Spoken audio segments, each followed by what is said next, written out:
let me start. Great. So let me start by saying thank you very much for joining us. I am Karen Hardin, president of the NAACP. For those of you that may not be aware, the NAACP was founded in 1909. And so we are still standing strong, working toward equality and justice for all, trying to make sure that everybody has the equal opportunity for life, liberty, and the pursuit of happiness. And as I was explaining to you earlier, we operate from these standing committees. And it's important for us to realize that all of these committees are interrelated. Political action, public safety, health, education. Would say full disclosure, I am an educator by profession. I teach psychology and counseling and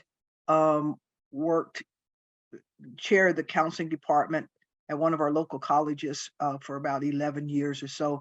Ms. Calvin is an educator. Ms. Gwen, as I said, works on our health committee and has several degrees and certificates. So education is important to us. And I think we can make this, we could posit that a good education can lead to a better quality of life, which then it leads into all our other committees and areas of people's lives that we're trying to help folks thrive. If you have a better education, you're more likely to have a better job. If you have a better job, you're likely to have higher wages. You most likely hopefully have health care. And so education is very important as far as I'm concerned for us to advocate for. And the national bylaws says the education committee shall seek to eliminate segregation and other discriminatory practices in public education. Now, depending on how you define discrimination, right? That's what we're talking about here, is what laws lend to being discriminatory, right? And maybe not by the letter of the law, but maybe by the intent of the law, right? The education committee shall study local educational conditions affecting minority groups and others, investigate the public school system and school zoning, familiarize itself with textbook materials, their material there from which is racially derogatory, seek to stimulate school attendance, keep informed on school conditions, and strive to correct abuses where found. So just want to have a discussion to talk about how save our schools. How can we work together? Where is there unity in our purpose? So if you would, and Ms. Cowan and I, like I said, we pretty much work heavily in the education committee. Right now we're working on a scholarship committee, a project with our students, but would like to find out, is there an area where we can collaborate even stronger with Save Our Schools? And so I would ask if you would introduce yourself to, take a minute or so to introduce yourself, and then give us an explanation of the mission of Save Our Schools. And that way it gives Ms. Cowan and I an ideal of what we can do to partner with you and see where there's joint advocacy, right? And thank you for coming, and I'll turn it over to you. If you'll spend a few minutes, telling us about yourself and about Save Our Schools, and then we'll see, at the end if we have questions, sure, a Q&A, and have Ms. Cowan jump in and make comments, close us out with some comments, okay? Thank you and welcome. Well, thank you so much for having us today. I know Saturdays are so busy for everybody, so we really appreciate the invitation and your time. So I'm Sharon Kirsch. I'm one of the co-founders of Save Our Schools Arizona. We came into being in 2017, and we really did start as a fully volunteer organization. A bunch of moms kept running into each other at the Capitol. Knew because we had kids in school that our public schools were really struggling, but didn't really understand what was behind that and the kind of national effort to dismantle public education. And so, Dr. Harden, you mentioned backpack full of cash. Like, I think that story, which we can talk a little bit more about, um, is a little better known now, but I think the extent to which these national organizations, white billionaires like Betsy DeVos, the Koch Industries, Mhm, Koch Industries has a long history of supporting segregation. mhm. So the more that we've learned and the more that we have refined the ways that we fight for public education, the more we believe in just how incredibly crucial it is to have strong public schools in every community, because that's what families need. And most especially families who live in poverty, whose parents can't drive them across the town to a private Mhm, school or to a mhm, charter school. mhm. And our state constitution requires our state to provide a strong public education system. So our mission at Save Our Schools is we really are nonpartisan, we're community based, Okay. and everything we do is focused on building strong public schools. So we have a 501c3 Save Our Schools Arizona network, and I can drop a link into our website. And so the Save Our Schools Arizona network really focuses on a public education advocacy. And we try to the best of our ability, research all of these issues related to public education, both in Arizona and nationally. We've developed lots of relationships with national organizations, other grassroots organizations fighting these same battles in their state. Mhm, And then we really have built a statewide network of, we call them community action team leads, our CAT leaders, of which Raquel is one, and she can tell you a little bit more about that. But we've really tried to find ways in our 6 years of being an organization to really remain true to our grassroots and not get caught up in, there are lots of education advocacy groups in Arizona, and they all do great things in their own ways, but we have really been focused on staying on the ground, talking to people who live in communities that are really negatively impacted by all of the privatization, all of the public funds that are being drained away from our public schools. And so then our 501c4, which is Save Our Schools Arizona, and our original organization, actually our very original organization was a PAC, but our 501c4 spends a lot of time lobbying. We're very focused on voter registration right now. We okay. really truly believe that in order to get our state back on track as it concerns our public schools, we have got to get rid of the Republican majority in either the House and or the Senate. And one of the reasons that Arizona has so much privatization is because we have had a Republican-led House, Senate, and a governor. And so by design, Arizona has been used as a state to try out all these different privatization things, vouchers, charters, micro schools, you name it. And because really they've been able to do anything they wanted to do Mhm, in our state, including elect people who will support the agenda of the privatizers. So Betsy DeVos's American Federation for Children dumped $250,000 in the 2017 election specifically to elect a legislature that would pass universal vouchers. And that's when Save Our Schools came into being. And that's when we referred that bill. It became Prop 305 on the 2018 ballot. And voters across Arizona said, no, we do not want to expand vouchers. And voters by a 2-to-1 margin said no. And mhm, so what we find again and again in every community we go into, regardless of people's political designation that the vast majority of people actually really support public education, want public funds to stay in our public schools, want that school down the street in their community to be a strong school serving the needs of all the kids in that community. And so the disconnect is really between the people who are running the state, and that's the well-financed, mostly out-of-state special interests, but also the Goldwater Institute is an enormous proponent of privatizing our public schools. Okay, I just threw a lot at you, and I was just supposed to be introducing myself. I'm sorry. That's okay, So- Sharon. We're very passionate, right? We get very into this. And so I'm gonna hop in, and I'm Okay. Raquel Mamani. So thank you so much for having us. We have a great presentation for you. So I'm gonna be really quick because we want to show you this. I'm a teacher. I'm a mom. I'm a native Arizonan, born and raised in the beautiful border town of Nogales, Arizona. So I know what this, and I didn't know anything about this in 2017.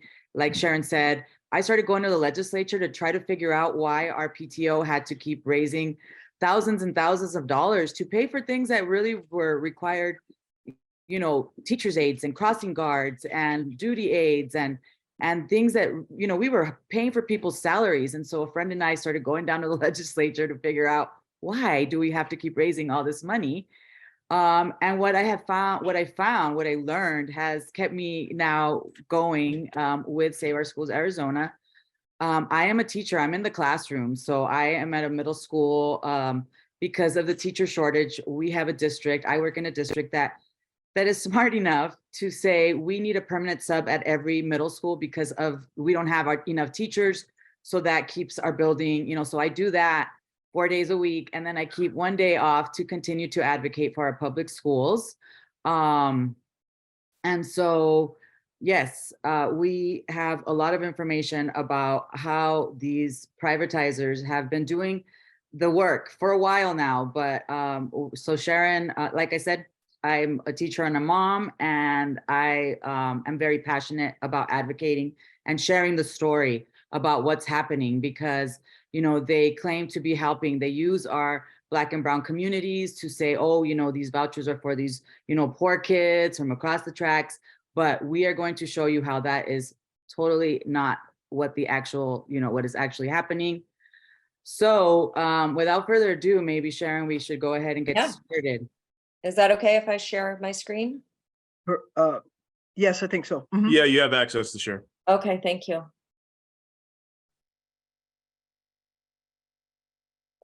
Let's see here. Can everybody see it? There we go. So if you would like, you can scan this QR code and sign in. We always love feedback on our roadshow just to make sure that we're answering your questions, you know, providing the information that you all find useful for yourselves and for your communities. And I also dropped a bunch of links in the chat to our Save Our Schools Arizona network website and some of our blogs. Let's see. So this is the mission. Like I said, we're nonpartisan, community-based, wholly focused on fighting for stronger public schools in Arizona. And we do that because we believe deeply that every child deserves a quality, well-resourced classroom. And we know in their neighborhood, and we know that public schools, we saw this in the pandemic, that public schools provide so much more than education for kids, food, transportation, all kinds of wraparound services, community events. We also know that great public schools keep our property values strong, improve our economy, and that dollar for dollar, it is the best investment in the future of our kids and in the future of our state.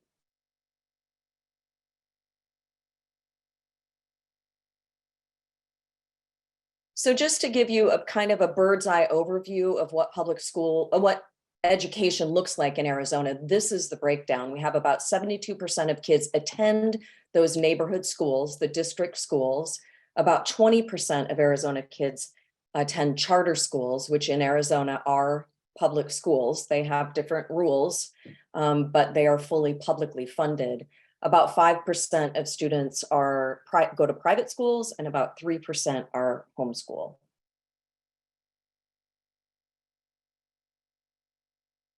Raquel, you want to jump in and talk about the different kinds? Absolutely. This is really important because, a lot of times people think, charter schools are private schools and they're not really quite sure. So Arizona has, we love to talk about school choice, right? And Arizona has the most, the plethora of choices in the nation. So we think it's very important that you understand what are the types of schools in Arizona. So we have our district schools. Those are publicly funded. They are accountable, right? They have publicly elected boards and they must provide special ed services, ELL services. They, provide an accountability of every cent that they are given. And then we have charter schools, right? They are publicly funded. So when we say over 90% of Arizona students attend public schools in Arizona, that is including charter schools, but they are accountable to a charter board, which is a complete different beast than the publicly elected board. So they don't have to do public meetings, anything like that. They can provide some special ed services if they want to. They do some ELL services, but we know that charter schools can pick and choose who they accept. And then we've got these new things that have cropped up called micro schools. They're funded via charters and vouchers. So now you can take our public dollars, funnel them into these micro schools with no accountability. They are not required to serve special ed students and ELL students. They're really not required to do very much at all, but they are using our taxpayer dollars. Then we've got our private schools that are, okay, you want to go to private school, you should pay for that yourself. That's the way it used to be. Not anymore. Now, after we talked about stopping the universal voucher expansion the first time in 2018, but they came back at us. And last year it was expanded universally. So now you can use your, $7,000 voucher to pay for your private school. They are not accountable. They're not obligated to serve special ed or ELL students. They can pick and choose who they, even if you show up with your $7,000 voucher, there's a couple things, right? We'll tell you a little bit more about, you got to pay the difference. So if it's a $20,000 school, are you going to be able to pay the difference? And even if you've got a good amount of money loaded on that voucher, because maybe you are special ed, they don't have to accept you. They don't have to take you, even if you have the money to pay. And we're also seeing homeschools now funded with vouchers. And they're not accountable. There are zero curriculum requirements, zero, how are kids doing? What are they learning? And none of it. So it's pretty, once you see this, it's kind of scary to see all the ways that Arizona finds to take funds and send them elsewhere. Mm-hmm.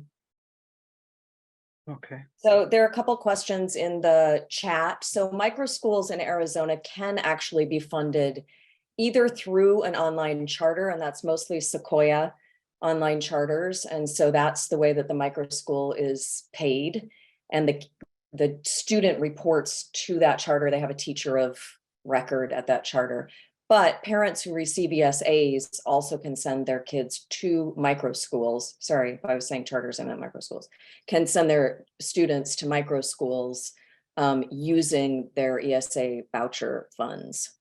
And there are about 300 micro schools across Arizona right now, mostly run by Prenda, a company called Prenda.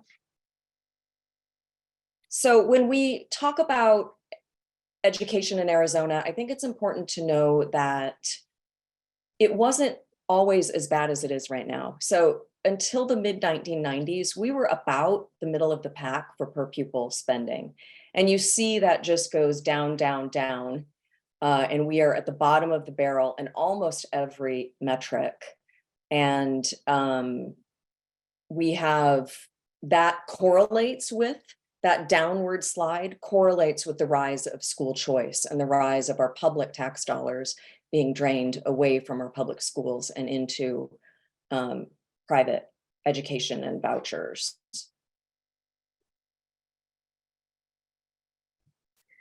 So another, just before you go on, I'd like to Sure. sort of just, these comments in the chat are fantastic. Thank you very much. Yeah, let me set some ground rules real quick. Those of you that keep putting things in the chat, why don't you put them, hold them to the end. We'll do Q&A at the end. Perfect. Presenters, presenters, if you'll just keep on presenting, Sure. and we will address chat questions at the, Okay. don't Perfect. try to go ahead and do your Thank presentation, you. okay? Okay, We'll just perfect. try to be professional. We will all try to be as professional as we can.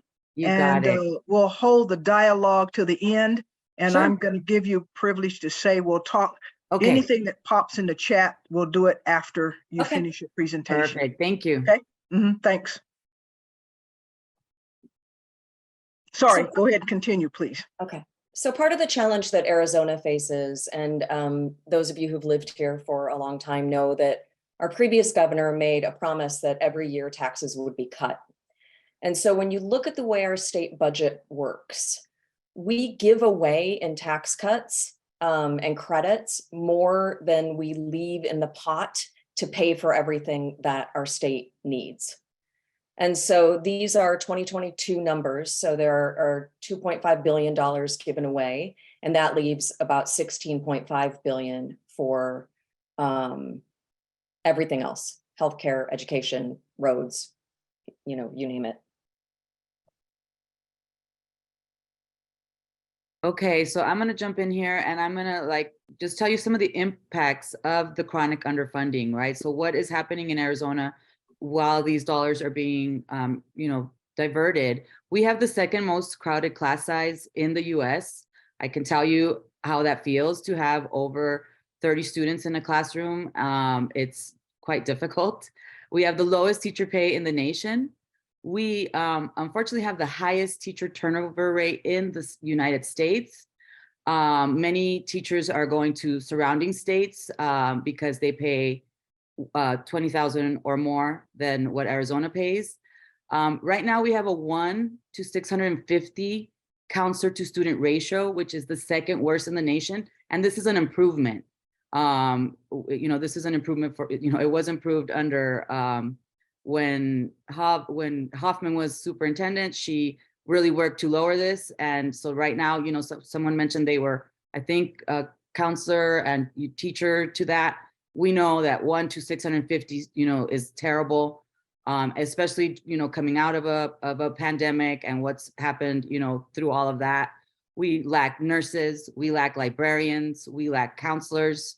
We have arts and sports programs that are not funded.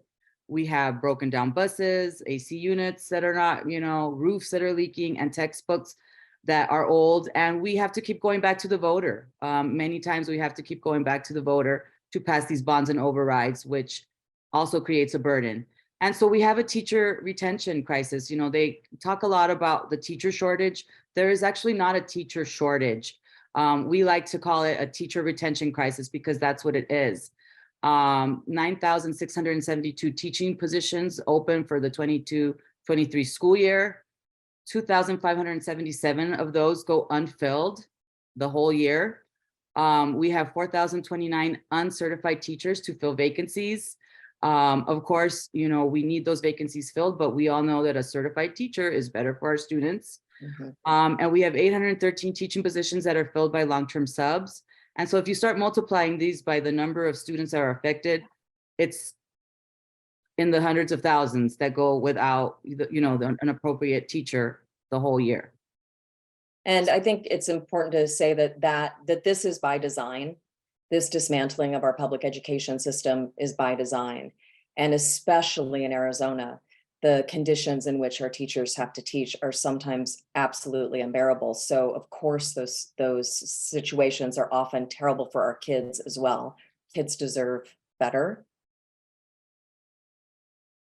So despite, our schools being chronically underfunded, and, a lot of times we hear that they're, these broken government schools, but actually our schools are performing. So the NAACP scores, Arizona scores in the national average for grades 4 and 8 in both math and reading. So we're on, a national average for that. We had the third best growth in 4th grade reading in the US from 2011 to 2022. So they're still getting the work done. The Arizona report cards, 93% of Arizona public schools scored an A, B, or C in 2022. And only 2% of Arizona public schools received an F rating. And these ratings, of course, a lot goes into it, lots of standardized testing, but these used to be used to determine if you could get a voucher. They're no longer needed for that because obviously we have a universal voucher program. Yeah. So I mentioned before, I won't go through this in detail. If you're in any way interested, I'm always happy to talk in detail about this. But as I mentioned before, Arizona has really been the petri dish for all of this, including pushing some of the legal cases that made our ESA vouchers, the Empowerment Scholarship Account vouchers, legal. The first kind of voucher that we had in our state, the money went directly to the school. And so if a school was a religious school, that in fact was a violation of the separation of church and state. And so Arizona is the place that came up with the workaround that now has set the model for the whole nation. So we have two basic kinds of vouchers in Arizona, the ESA vouchers. We call them Empowerment Scholarship Account vouchers. Other states call them education savings accounts. But in any instance, regardless of the name, they are taxpayer dollars, public dollars, issued by our department or through our Department of Education to parents, and they either come in the form of a debit card or through a private account through a company called Class Wallet. They can be used for private school tuition, for micro schools, for homeschools, for all kinds of educational expenses. And the money can be rolled over from year to year and then accrued and used for community college or university tuition. So you see here the growth of ESA vouchers. When this program came into being, it was just for kids with special needs, with really highly specialized needs, whose needs could not be met in their public school. And so as an organization, Save Our Schools has always supported that first iteration of ESA vouchers. But the plan for the people behind the privatization of public education has always been to incrementally expand. And so we saw the expansion year after year after year until Save Our Schools referred that nearly universal voucher bill in 2018 and stopped the expansion.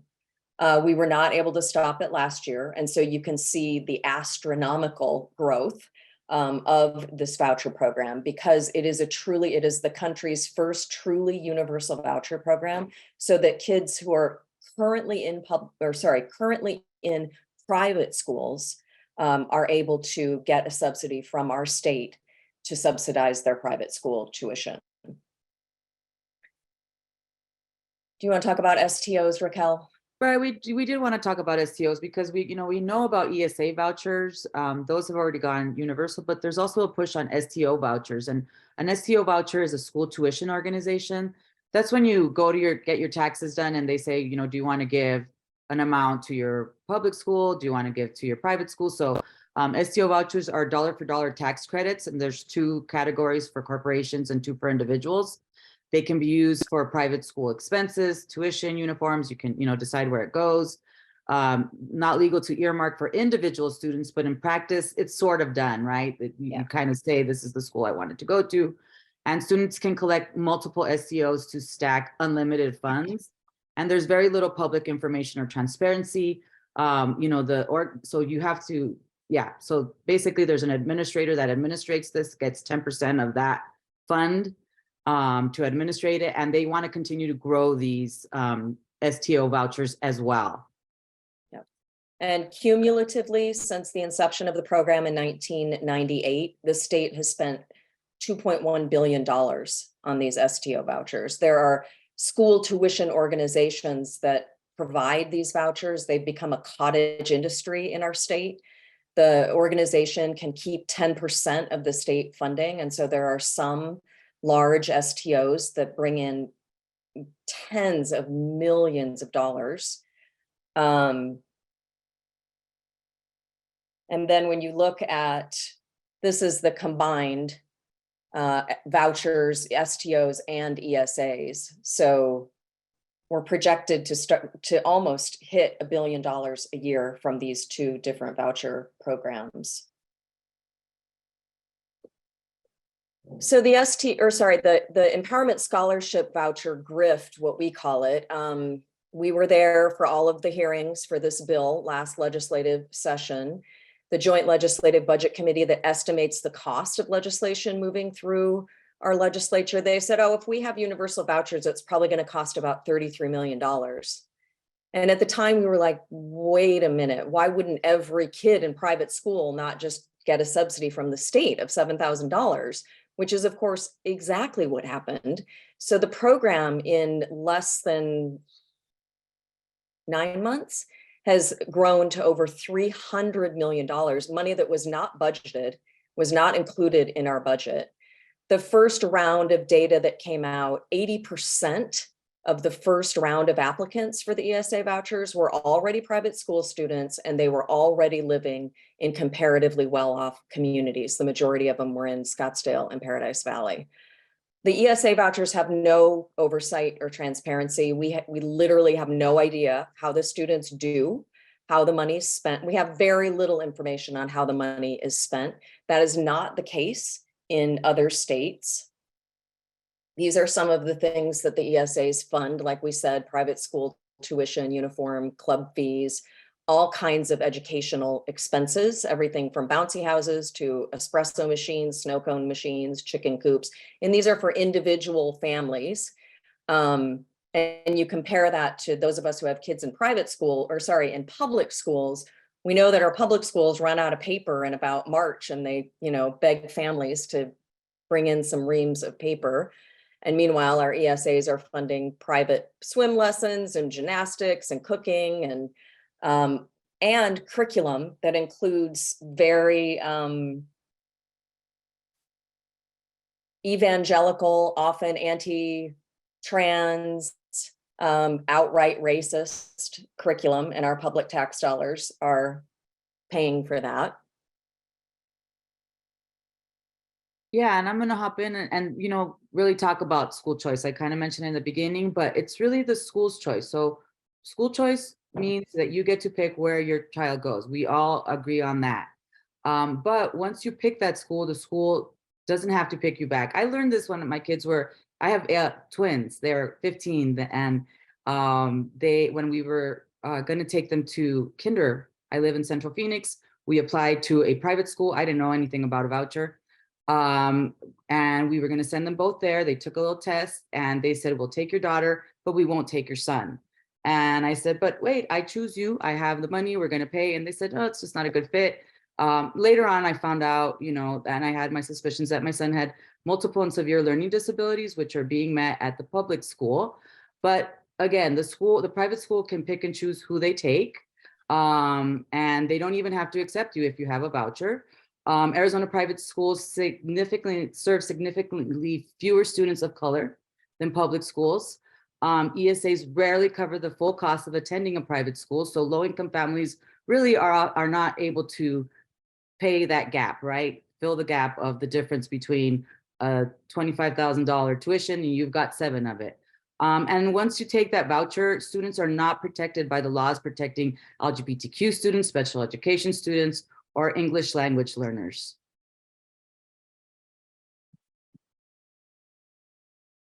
So it's interesting that over the last 20 years that ESA, that an education scholarship and STO vouchers have been around, there are increasingly studies that show that not only are they not helpful to take a kid out of the public school system and put them in private school, but that sometimes the effects on the kid can be really devastating.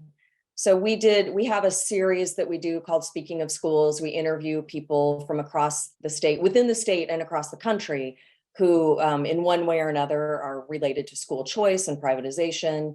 And so Professor Cowan from Michigan State University started as a kind of voucher advocate. He thought, okay, this is like a good supplement to public schools. But the more that he studied it, he has now come out very strongly saying that vouchers don't work, and that the kids who stand to gain from private schooling are already there. And the vast majority of kids are actually better off in public schools. And he did some really interesting comparative studies and basically said that in some instances, that kids who take vouchers and leave the public system, the effect on them can be as devastating as what we saw after Hurricane Katrina, and how that sort of decimated the learning of students in that community. So what do we do? What do we do now? This is the face of what's happening in Arizona. You may have seen it in your own neighborhoods that there's been a kind of cottage industry of these small strip mall, private schools, charter schools, micro schools, homeschool co-ops. And even since the universal voucher program went through, we've seen a number of these pop up, and lo and behold, they charge just exactly what the parents are receiving as a subsidy for the state. We assumed and were concerned that charter schools would in fact convert to private schools so that they didn't have to sort of hide the kind of curriculum that they wanted to push. Private schools are already raising their tuition so that they'll get the subsidy from the state, but the family will still have to make up the difference. There have been attempts to double dip in both the school tuition organization vouchers, the tax credit vouchers, and the ESA vouchers. And then we are and will continue to see dramatic impacts on public schools, probably most especially in our rural communities, which are really hit hard by the privatization efforts that we see across our state. So this is what, one of the things that I do as a community action team organizer. I work in Central and South Phoenix. We have teams all over the state, and we teach people, we work with people on what we can do, and we give you the tools to speak up. So as you all know, every voice counts, and it really does matter. So we make sure that people have the tools to get a hold of the lawmakers, get a hold of them, let them know that we want them to, fund our public schools, prioritize that. So we've got bit.lys here. We do RTS, request to speak. So we weigh in on good bills and bad bills. We teach people how to use that RTS system. Right now, it's kind of coming to an end because we're getting more into the budget process of the legislative session. So, but we teach people all about how to do that, how to contact their legislators, and we are working year round to continue to make sure that our schools get the priority that they need. We've got teams, so we're gonna show you here. You can join a community action team, and that basically just, again, gives you the tools for organizing. You get updates on the legislature, what the policies are. School boards are really big right now. We're supporting our school boards because they're going through a lot. We keep an eye on the Department of Education, the state board. We organize, register voters, we testify, we help people testify, we show people how to testify in support of our public schools. And we make sure that we support pro-public education officials and candidates, because we want to make sure that, again, our schools statewide, everyone should have a quality public school in their neighborhood. Like I said, down in Nogales, there are very few private schools for people to pick from, yet their public schools are being defunded, and they have to drive, hours to get to a private school, and that's just not a possibility for many of them. So we have ways for people to volunteer in their comfort level from their home, doing whatever that they can do. We help people do that. And then here are some of our links. So if you just want to volunteer, our emails are fantastic because it's not an email that really, it's a working document that shows you what is going through legislature, how it affects our schools. And we do a weekly education report that keeps you informed and has a bunch of working links in there that you can figure out what's happening in your neighborhood related to education. We obviously have merch. So we've got these Arizona Loves Public Schools that we, really are sharing with everybody. We've got signs if you want to support your public school with a sign. What else do we have, Sharon? Well, yeah, we're wearing our new shirts. We just got some new branding and some new shirts, Arizona Loves Public Schools. So we really are hoping to find ways to show more love to our public schools, to our public school teachers. I will stop sharing now so we can chat. Okay, great. Thank you. Is that I'm not cutting you off, right? You finished? Nope, Okay, nope, we are open for questions. great. And here's how we will do this. I hope we have all professional folks on here. We asked you to, we asked a minute ago to stop using the chat. So those of you that want to be courteous to everybody else, let's follow the same ground rules, okay? And we just want this to be like a dialogue. If you would like to ask a question, raise your hand, and let's try to work for some civility here, okay? We're interested in an open dialogue, and we're interested in people being courteous to each other and making this a educational discourse, okay? So I will start it off by asking, what, in your opinion, is the major difference between charter schools and public schools, right? If you can summarize what you gave us tons of data that Yeah. we need to digest, but Yes. what do you think are the major differences between public schools and charter schools? Yeah, that's a great question. I think that, and it's specific to Arizona. So when the concept of charter schools kind of really came into being in the early 90s, the idea was a charter school would be a specialty school, like sometimes we call them magnet schools. And, so maybe a community wanted to really focus on arts or STEM or, whatever.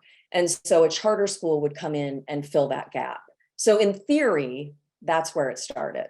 In practice, it's become big business. And so although we have nonprofit charters in Arizona, they often have a for-profit parent company. And in Arizona, you can just open a charter school. So in some states, you have to go to the local school board and say, hey, I'd really like to open an art school in your district. Is that okay? What do you think about that? And then the school board, the locally elected school board, talks about it and makes a decision and says okay or no, and then that charter school, which might be independently run, has to report to that local school board. But in our state, that's not the case at all. So you just say, I want to start a charter school, and you can. And the charter schools are, like I said before, completely publicly funded, although they do a lot of their own fundraising. So a lot of times charter schools have the expectation that families will kick in a certain amount per kid. And there's different ways charter schools pressure families to do that.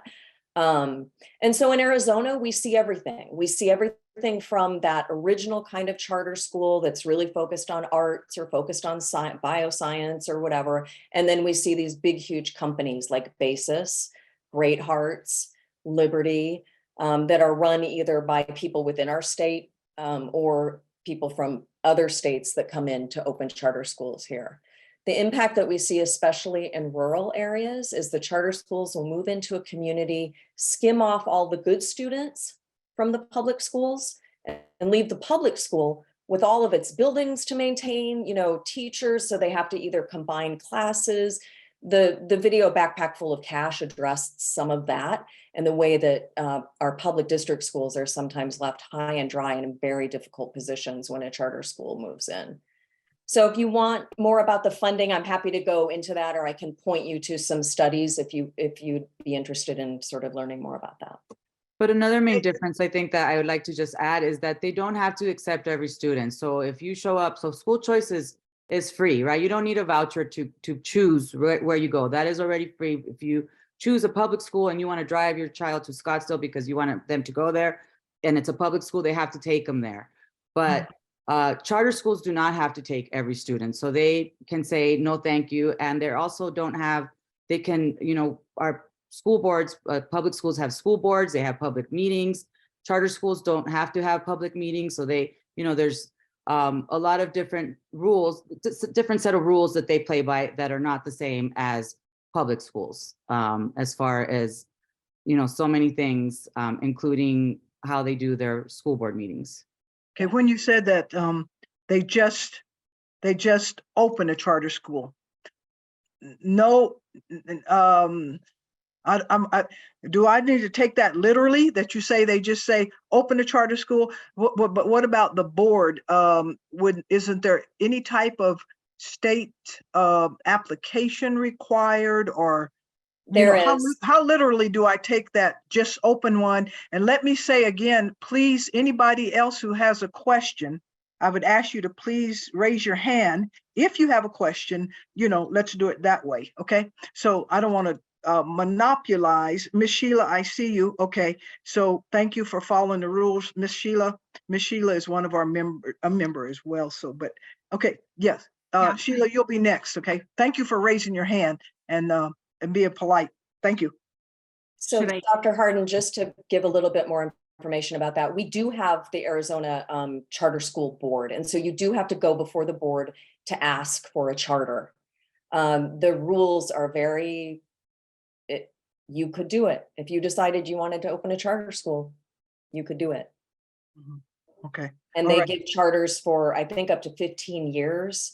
And so anyway, I won't say any more than Okay. that, but Okay. it is a So body. there that is a could- board. Is that board elected or appointed? You said you do send an application to a board. Is that elected or appointed? While you're looking at that, Ms. Sheila, will you go ahead and ask your question over there? Sure.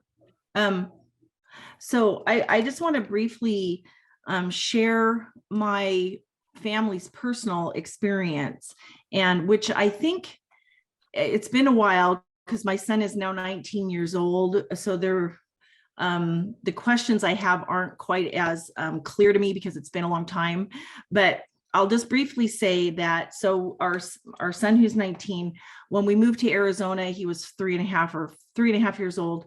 We made a decision as a family to put him in the the International School of Arizona, which is a private school. And we just paid the full-time tuition.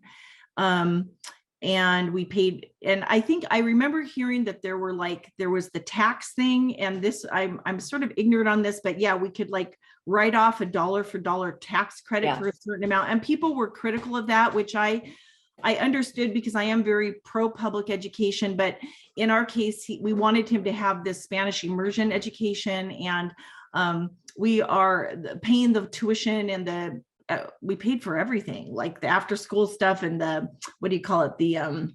uniforms. And that was a bit of a stretch for our family. I mean, we're probably a middle class, maybe slightly upper middle class, but yeah, it was like a conscious choice. Like my husband drove an old minivan because we opted to pay for this tuition. By the time fourth grade rolled, he got through fourth grade, and we really enjoyed it. It was it met a lot of our values and such, but the class sizes were getting really small. So we decided to pivot and find something else. So we ended up initially in a charter school. And I won't even mention, but we live in Scottsdale. There are a lot of charter schools around us. And I just want to share a few experiences that we had there. That my son is a mixed race kid, and he had a big mess of curly hair. I also had a very good friend of mine. She's a colleague from Scottsdale Community College. I work at the community colleges. She's Native American, and her kids were there too. And it's kind of hard for me to express, but there was one of the teachers at one point, I was having a parent teacher meeting, and he prefaced the meeting by asking me, this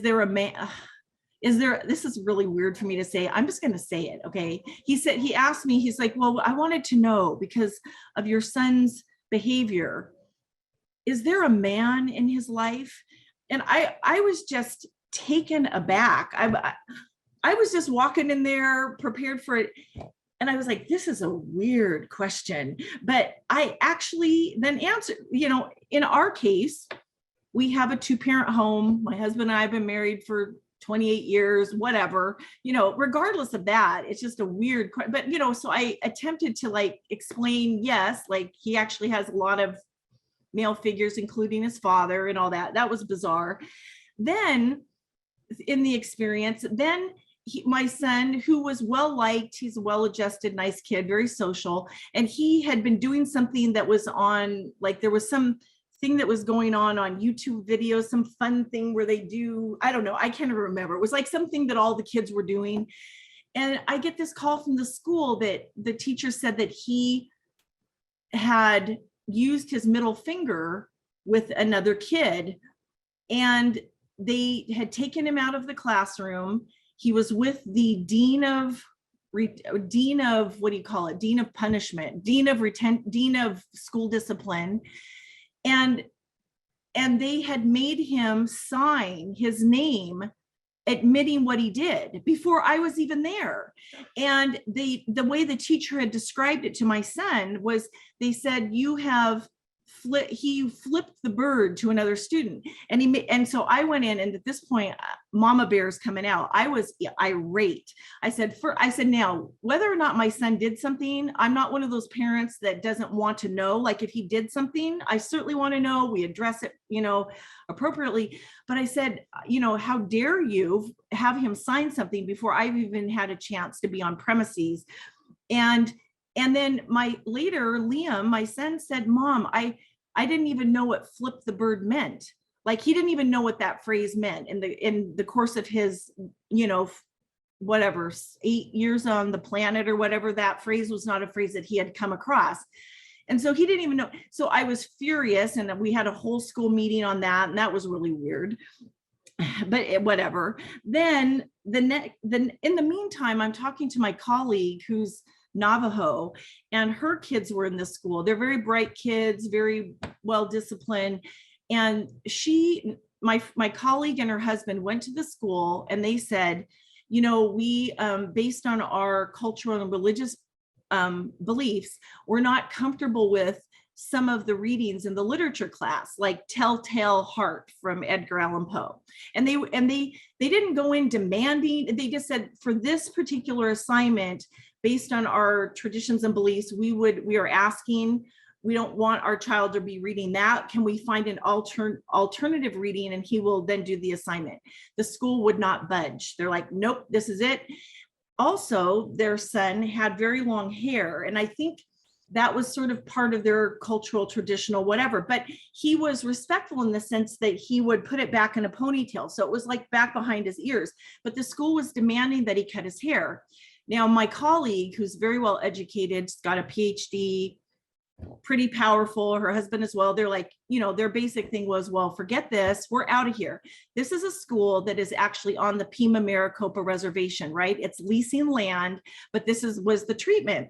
Now, I don't want to overly generalize, but I'm saying these are just firsthand accounts. So then we got through 5th grade. And I'm still trying to be supportive and gung-ho, because I'm just always like pro school, So 6th grade girl, and the school's asking us for money. They want donations and all of this. And I do notice in the parking lot, there's a lot of very wonderful, beautiful, fancy cars picking up their kids and stuff. And I get it. I mean, I'm living here. We're in Central Scottsdale, whatever. But then the next year, we had another incident, and I'm not going to go into the details of this incident, but they asked and you don't know me from Adam, so you don't know, maybe I have a crazed kid who's really inappropriate. I'm saying I don't. He's a lovely, well-adjusted, social kid, had a wonderful experience in school up until this moment. And he still had a wonderful experience. He didn't even really know what was going on, but he was teasing, a couple of kids were teasing, and they called me and my husband in and said that we had a choice. He would either be expelled, or he would, or we could leave voluntarily. This was like in March of the school year. So, and anyway, I was in shock, but I tried to push back a little bit, well, can't he just finish the school year? Or you call yourselves great hearts. Okay, I gave it away. Where's the great heart in making this incident a learning experience, a teachable moment? But what I found was they consistently imbued my son, who I will admit, I become hyper protective because he's a biracial kid he had big curly hair. I said, why are you consistently, from my perception as the parent, imbuing his behaviors and actions with these hyper negative connotations that actually have nothing to do with his innocent, playful intent? And you're layering, and that school called the cops, not on my kid, but I swear to God, the cops were in that school so many times. And there was this other brown boy, an African-American kid. So, okay, so this is what I'm saying. So, I know. Sheila, were you Yeah. on voucher? Were you on voucher then? And No. then, okay, Joy. And Nick, if you want to speak, you guys, out of respect for everybody, you need to be on camera. That's a ground rule we'll make. I Okay. appreciate that. If Yeah, you you're want gonna need a voucher for, if you want to speak, card. you need to be on camera. Okay. I just want to quickly Go ahead. finish and say, I know I've taken a long time here because it's emotional for me. I went in with the best intent for this school. I understand the overarching issues of voucher and public school. I had a vague understanding. I'm very pro public school, but I was making this decision for my kid. I just want to say, on the ground, after 1.5 years, I really got the strong sense, based on my own experience, that there was whether it was intentional or not, a weeding out of children of color from that school. That was my experience. That was the experience of my colleague. And then from then on, I had other friends who had taken their kids out. Now, I think that school is doing fine. I wish no harm to that school, but part of me wanted to fight. Like, okay, where can I file my complaint? And I was overwhelmed and confused, but I just want to say that was my experience, and it wasn't positive at all. And we ended up putting our child into the public school, and things were fine going forward. But anyway, I'm just sharing that. And I don't know if there's a question in my sharing or not, but that's my personal experience. Thank you very much. And then let me ask, there was a report that I heard that talked about the unfortunateness here in Arizona of having to use substitutes or teachers that are not qualified. And I believe in your presentation, you spoke to the fact of, you said it's not a shortage, but it's a retention. We have a retention. We cannot keep them. So before we take another question, and we only have like about 5 more minutes, and we're asking for questions and in respect of the time. But can you speak to that? Like, what is the qualification regulation for teachers in micro schools, public schools, and charter schools? Do us a comparison there and speak to this information about what you say, retention of teachers, right? What's the difference there? Well, does that make sense? Oh, yeah. Okay. Yeah. Makes sense. I just quickly want to say to Sheila, I'm very sorry to hear all that you had to deal with your son. I'm not surprised to hear it was Great Hearts. And I think that one of the reasons that Great Hearts is switching or transitioning to Great Hearts Christos, which is their private Christian school, is because then they can discriminate against anyone they want to. So at least they have to pretend to somehow be accountable when they're in a public charter school. But so when we talk about teachers, so we know every study you ever read anywhere will tell you that the best way to determine the success of a kid in the classroom is how well the teacher is trained and if the teacher is certified. The teacher at the front of the classroom is experienced, trained, and certified.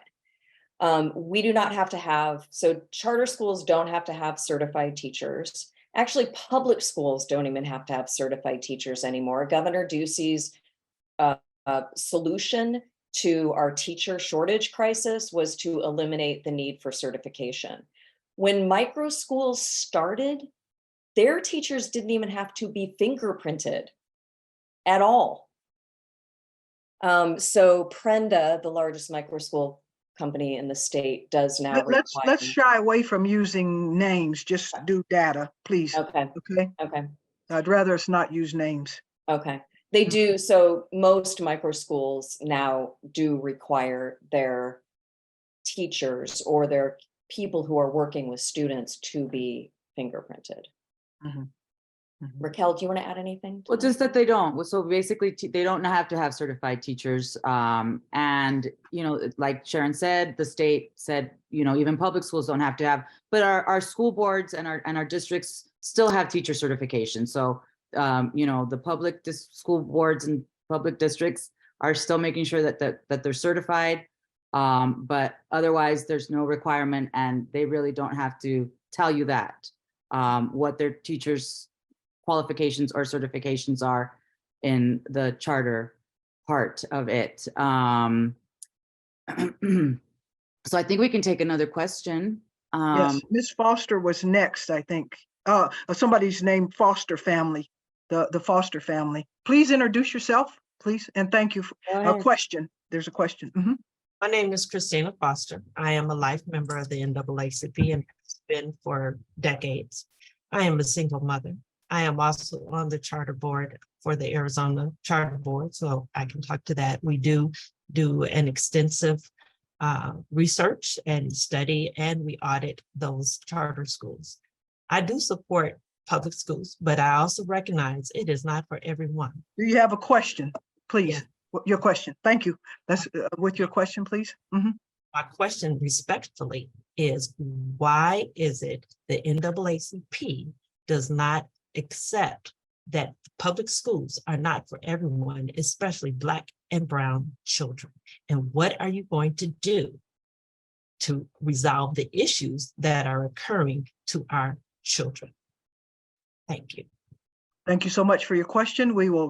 The Education Committee will take that under consideration. And since you're a life member, you know the process, and it goes all the way up to the national. Your question is really a question for the national NAACP, but we will. This is a local situation, so I'm not If understanding I why. could chime Thank in you. just a little bit about, just if I could just, Support the local issues that are happening to our children on the daily, having to deal with microaggressions, having to deal with actual aggressions, being kicked out of schools after the 100 days. Explain to me why at a local level, we cannot have support for those situations. If you really would like to call our office, I can get into detail with you of what we are doing. We are addressing the question that you said, but this forum right now is not for that purpose. And there are some assumptions. I think there's some assumptions in your question that I would like to address. If you like, it's your choice. If you'd like to call our office, leave your phone number, I will tell you exactly what our Education Committee is doing to address what you just asked. And thank you for that question. And like I said, there are some assumptions in your question that we would like to further talk to you about that will take more than 2 or 3 minutes. Yes. There's and if I could just speak up on the Save Our Schools position on school choice. So school choice, there's no problem with school choice. So school choice is, you know, like you said, it's your choice. Every parent has the right and the power to do that, but you don't need a voucher to have school choice. So you don't need to have a voucher to choose where you go, right? If you can drive your child there, you can, you know, choose private, charter, public, and other ways. But once you're starting to use that taxpayer dollars, once you're, you know, taking taxpayer dollars and putting them into a system, we just want to know how, you know, we want to have the same transparency and accountability that our public schools have. So totally agree. We are in agreement with the parents having the choice and knowing what's best for their child. But once you start using taxpayer dollars, then I would like to know, and I'd like to see how those are being used. Okay, great. And Go if ahead. I could just add a quick comment to what Ms. Foster said, I hear you.